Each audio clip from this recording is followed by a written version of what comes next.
Aquí nos, buenas tardes, aquí nos encontramos en la casa de Otoniel, un exboxeador de la vieja guardia. Aquí está nuestro amigo Otoniel, también se llama. Este es Otoniel Ramírez y él es el Otoniel López. De Ramírez. Entre los dos se dicen tocayo.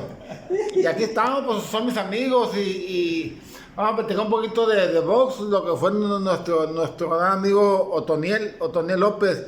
Cuéntanos algo de tu trayectoria boxística, Otoniel. Aquí está, mira, toda la trayectoria. Aquí te damos, mira, el grande recuerdo del gran campeón. ¿Qué nos quieres comentar, Otoniel, del box? ¿Cómo Pues, empezaste? Es raro, esa es la historia. Ahí está. ¿Cuántas peleas te aventaste? Peleas. Sí. ¿Te acuerdas? 56 peleas profesionales. 56. Perdí 10. Un empate. Empezaste con el Chino Barrón. Sí, empecé en 1979 en el Campeonato Municipal de los Guantes de Oro. Amateur. Sí, el torneo se llamó Quitiale. ¿Alguien de tu familia, tío, papá, hermano, le gustaba este deporte? A mi papá, el profesor Otoniel López, le gustaba mucho. ¿Tenías un hermano también boxeador? Y también, bueno, mi hermano fue el primero que empezó en el boxeo antes que yo, aunque es menor que yo de edad, pero él empezó primero que yo. Él duró 4 años en el amateur, más tiempo que yo. En ese entonces que ahí no había manejadores de box, porque cuando yo empecé en el box en el 91 no había nada más en Obregón. Yo conocía a los Valnegros, conocía al Chino Barrón y a Juan de Dios. Ahorita hay muchos entrenadores de box. ¿Quiénes había en ese entonces?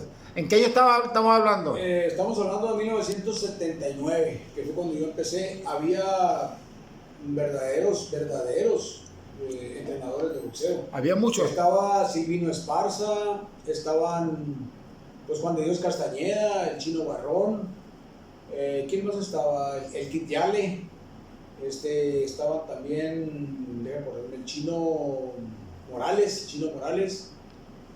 ¿quién más? Había algunos. Sí, pero había también Ramón Urbina, que fue el que empezó al Kiri Rodríguez.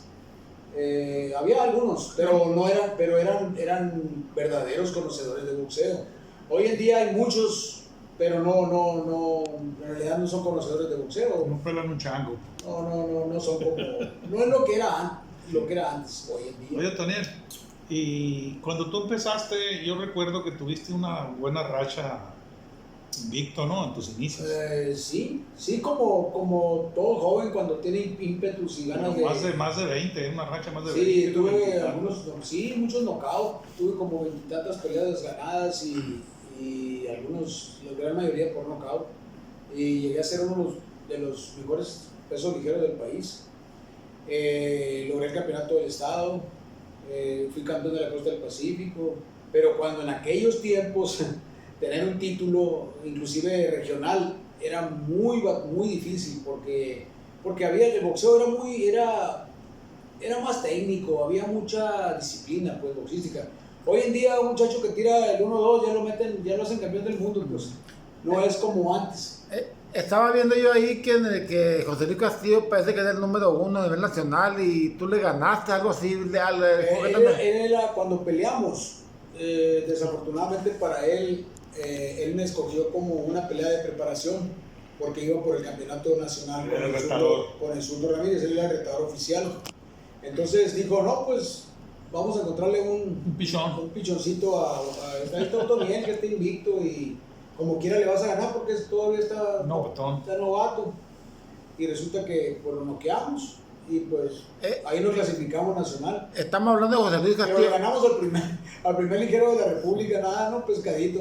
Siendo que en ese entonces José Luis Castillo tenía un cartelazo en la Coliseo. El papá. Sí, el papá, pues era buenísimo. No, nada que ver los chamacos con la calidad que tenía el papá. Sí. Era buenísimo, ¿no, hombre?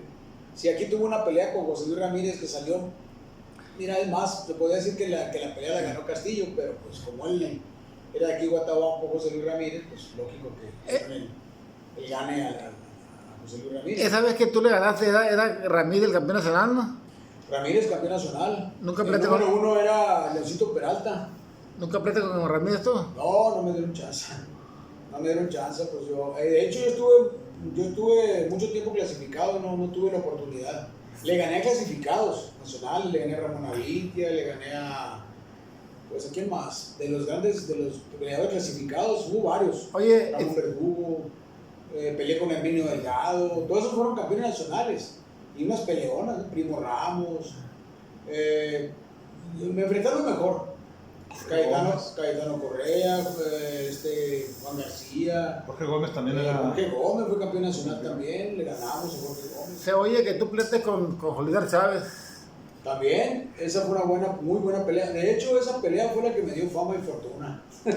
Podemos decir que lo poco que hicimos económicamente hablando fue por esa pelea, pues porque fue muy buena pelea la que le dimos, entonces mis bonos subieron. Y fue cuando me empezaron a llamar más promotores, porque fue una pelea que aunque no la ganamos, de todas maneras fue buena pelea. ¿Por qué no te dieron nunca la oportunidad de pelear con un campeonato nacional?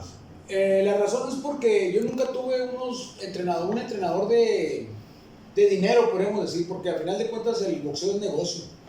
Y si no tienes tú unos buenos dirigentes en la mesa, en los negocios, pues lógico que no te toman en cuenta, porque el boxeo es negocio.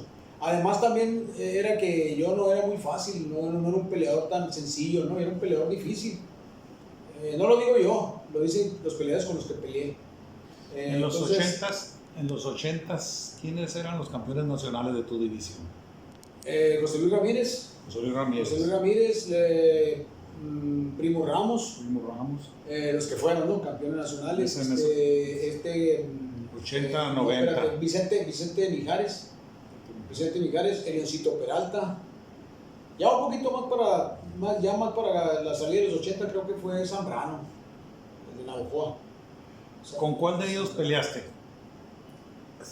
Con Primo Ramos, con Jorge Gómez. Jorge Gómez también fue campeón de los 80. Primo Ramos, Jorge Gómez, Herminio Delgado también fue campeón nacional. Peleé como 3, 4, ¿quién más? Y les ganaste, ¿no? Ellos, ¿no? Algunos sí, otras salieron muy cerradas las peleas, ¿no? Pero muy buenas peleas. El Camarón Castro no fue de tu época. Fue de mi época. ¿Peso? ¿De tu peso? No, en mi peso no, él era peso pluma, yo era peso ligero. Él era un poquito más abajo que yo. Entonces no peleamos porque pues no éramos de la división. Yo de hecho tendía un poquito más de ser un poquito más pesado y ligero. Yo era súper ligero, pero en ese entonces que me tocó pelear a mí, en mi primera trayectoria como buen prospecto, no había las divisiones intermedias. Apenas a mediados de los 80 se abrieron las divisiones intermedias. O sea, cuando yo debuté profesional existían nomás las divisiones básicas. O sea, mosca, gallo, pluma, ligero. Empezaron los juniors y los supers. Después empezaron las divisiones intermedias. Pero ya después de 5 años, yo ya llevaba 5 años peleando cuando empezaron ya las intermedias. Y aparte, nosotros peleábamos mucho más que los que pelean ahora. Nosotros peleamos cada mes, pues, a veces cada 15 días. Cuando yo peleé con Julio Chávez, peleé un viernes y al siguiente viernes peleé con él. O sea, no había eso de que te vas a preparar un año para pelear como el ya sabes quién. A la antigüita se peleaba. Entonces nosotros sí éramos peleadores, pues. A nosotros sí nos llevaban a que salió una pelea en Monterrey, órale, que en Guadalajara peleas el día 15, pero tienes otra en Ensenada el día 30, y órale, vámonos, y así, pues, porque así era, nosotros, mira, aparte que nosotros éramos chamacos, pues, nosotros no lo manejamos el boxeo, los de pantalón largo eran los que, no, Simón, hay una pelea, llévatelo para allá, y son los que manejan el box, el negocio, pues. Ahora no, el boxeo desgraciadamente tiende a desaparecer, porque con todas estas cosas que han hecho ahora, ya el boxeo ha decaído mucho, porque ahora lo han hecho más comercial, pues, ahora ya no hay un prestigio, no tiene un prestigio el peleador como lo tenía antes, pues. Hoy hay campeonatos de cartón, pues, todo el mundo es campeón mundial ahora. Hacen una pelea en un ranchito y es pelea de campeonato mundial. Entonces, no hay la seriedad que debería de haber, ni el respeto por el boxeo. Antes, acuérdate que subíamos al box con batas largas, elegantes, y con las zapatillas adecuadas. Te ponían los guantes en el ring, había más más respeto por el boxeo. ¿Por qué te retiraste del boxeo? ¿Cuál fue la causa? ¿Tu mamá, tu familia? Nada que ver. Bueno, mi familia tuvo que ver, ¿no? Porque pues ellos nunca estuvieron de acuerdo en que yo fuera peleador. Pero también tuvo que ver que ya batallaba con el peso. Ya no daba bien el peso. Pues, y tú sabes que el boxeo es muy sacrificado, ¿no? Entonces, 12 años en el boxeo, toda mi juventud se fue en el box. Y pues como quiera que sea, pues tú sabes que duro. O sea, y ya pues yo decidí mejor por mi familia y por mi salud, pues dejarlo. Ya. Además eran muchas peleas ya. Y ya para finalizar, Otoniel, ¿qué recuerdos te deja el boxeo en tu vida? No, pues muy bonitos recuerdos, la verdad. Si lo volviera a vivir, lo volvería otra vez, lo repetiría, ¿no? Porque me gustó mucho el deporte a mí. Yo siempre amé el boxeo, me gustó mucho. La verdad, lo disfruté. Ahí estamos aquí charlando en la casa del amigo Otoniel López. Ahí mandamos saludos Saludos a todos, hermandad boxística, a la fraternidad, a todos los amigos del boxeo. Un saludo a los grandes campeones que aún están en este planeta.